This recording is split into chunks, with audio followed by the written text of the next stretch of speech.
छठी पुतली रवि भामा की कहानी। राजा भोज किसी भी सूरत में सिंहासन पर बैठने का मोह छोड़ नहीं पा रहे थे।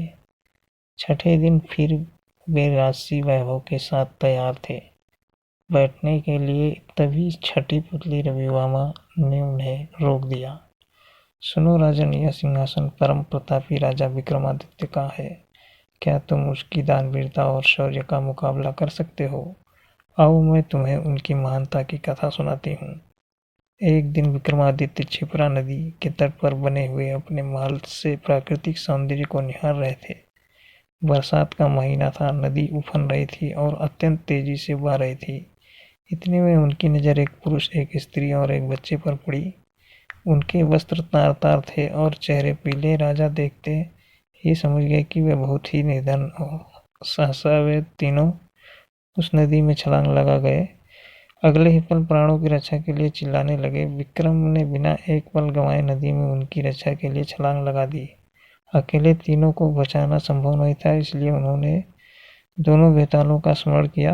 दोनों बेतालों ने स्त्री और बच्चों को तथा विक्रम ने उस पुरुष को डूबने से बचा लिया। तट पर पहुंचकर उन्होंने जानना चाहा वे आत्महत्या क्यों कर रहे थे। पुरुष ने बताया कि वह उन्हीं के राज्य का एक अत्यंत निर्धन है जो अपनी दरिद्रता से तंग आकर जान देना चाहता है। वह अपनी बीवी तथा बच्चों को भूख से मरता हुआ नहीं देख सकता और आत्महत्या के सिवा उन्हें अपनी समस्या का कोई अंत नहीं नजर आता। इस राज्य के लोग इतने आत्मनिर्भर हैं कि सारा काम खुद ही करते हैं, इसलिए उसे कोई रोजगार भी नहीं देता। राजा विक्रम ने ब्राह्मण से कहा कि वह उनके अतिथिशाला में जब तक चाहे अपने परिवार के साथ रह सकता है। उनकी हर जरूरत पूरी की जाएगी। ब्राह्मण ने कहा कि रहने में तो कोई हर्ज नहीं है, लेकिन उसे डर है कि कुछ समय बाद आतिथ्य में कमी आ जाएगी और उससे अपमानित होकर जाना पड़ेगा। राजा विक्रम ने उसे विश्वास दिलाया कि ऐसी कोई बात नहीं होगी और उसे भगवान समझकर उसके साथ हमेशा अच्छा बर्ताव किया जाएगा। विक्रम के इस तरह विश्वास दिलाने पर ब्राह्मण परिवार अतिथिशाला में आकर रहने लगा। उसकी देखरेख के लिए नौकर चाकर नियुक्त कर गए।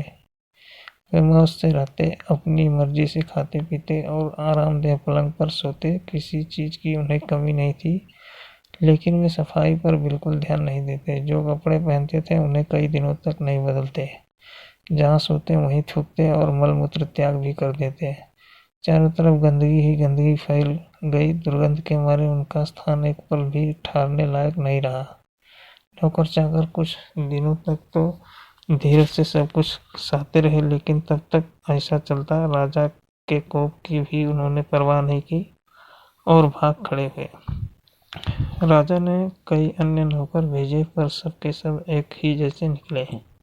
सबके लिए यह काम असंभव साबित हुआ। तब विक्रम ने खुद ही उनकी सेवा का बीड़ा उठाया। उठते बैठते सोते जागते हुए ब्राह्मण परिवार की हर इच्छा पूरी करते। दुर्गंध के मारे माथा फटा जाता, फिर भी कभी अपशब्द का व्यवहार नहीं करते। उनके कहने पर विक्रम उनके पांव भी दबाते। ब्राह्मण परिवार ने हर संभव प्रयत्न किया कि इस परिवार विक्रम उनके अतिथि से तंग आकर अतिथि सत्कार भूल जाए और अभद्रता से पेश आए, मगर उनकी कोशिश असफल रही। बड़े सब्र से विक्रम उनकी सेवा में लगे रहे, कभी उन्हें शिकायत का कोई मौका नहीं दिया। एक दिन ब्राह्मण ने जैसे उनकी परीक्षा लेने की ठान ली। उसने राजा को कहा कि वह उसके शरीर पर लगी विष्ठा साफ करें तथा उसे अच्छी तरह नहला धोकर साफ वस्त्र पहनाए। विक्रम तुरंत उसकी आज्ञा मानकर अपने हाथों से विष्ठा साफ करने को बढ़े। अचानक चमत्कार हुआ। ब्राह्मण के सारे गंदे वस्त्र गायब हो गए। उनके शरीर पर देवताओं द्वारा पहने जाने वाले वस्त्र आ गए। उनका मुखमंडल तेज से प्रदीप्त हो गया। सारे शरीर से दुर्गंध निकलने लगी। विक्रम आश्चर्यचकित थे। तभी वह ब्राह्मण बोला कि दरअसल वह वरुण है। वरुण देव ने उनकी परीक्षा लेने के लिए यह रूप धरा था। विक्रम के अतिथि सत्कार की प्रशंसा सुनकर वे सपरिवार यहाँ आए थे। जैसा उन्होंने सुना था वैसा ही उन्होंने पाया, इसलिए विक्रम को उन्होंने वरदान दिया कि उसके राज्य में कभी भी अनावृष्टि नहीं होगी।